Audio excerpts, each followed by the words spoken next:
kaalaman naman ang ihahatid namin sa inyo. At syempre, marami kaming pasabog! Oh. At ang una nating pasabog for 2026, magic balloon na hindi pumuputok. Ha? Kuya Chris naman sabi mo po pasabog. Oo nga, tapos hindi naman pala puputok yung lobo. Okay, gusto niyo ng pasabog? Yeah! Oh, sige, may isa pang balloon dito na pasasabugin natin. Okay, hulaan niyo kung alin ang puputok at ang alin ang hindi puputok. Siguro ito na lang ako, hindi puputok. Hindi puputok. Hindi puputok to. Okay, tingnan natin. Kung tama si Ate Shaira, ito ba daw ang puputok? Isabay natin ang tapat ng kandila sa ilalim Sige, ng sundan balloon. kita, Kuya 3, 2, 1.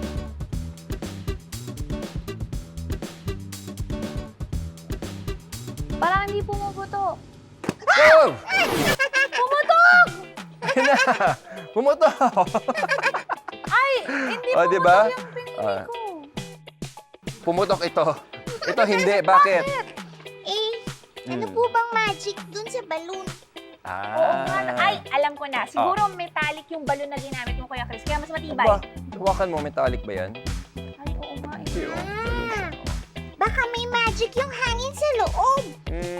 Malapit ka na, Mikmik, pero hindi magic at hindi hangin. Ha? Kundi, ang sikreto natin ay tubig. May tubig sa loob ng balloon. Oo, ito mo. Okay, oo nga. Ayan, Meron sige, ka sa may loob. tubig. Yung isa Oo. wala. Isa wala, kaya pumutok agad. Okay? Ngayon, tingnan natin kung ano mangyayari kapag binalik natin siya.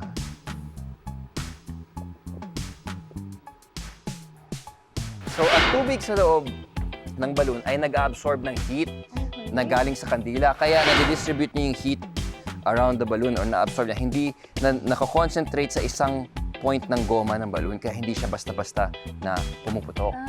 Oo. Okay. Pero, Pero, tingnan natin kung ano mangyayari.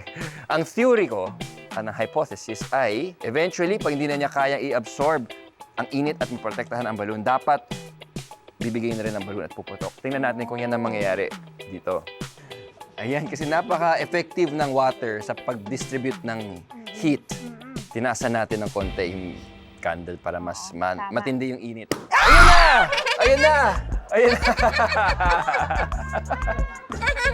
Okay ka lang? Ang cute ni Ate Shai, no? Ang cute niya magulat. pumutok na! Di ba? Yan pala ang magic ng science! So, do you believe? I believe!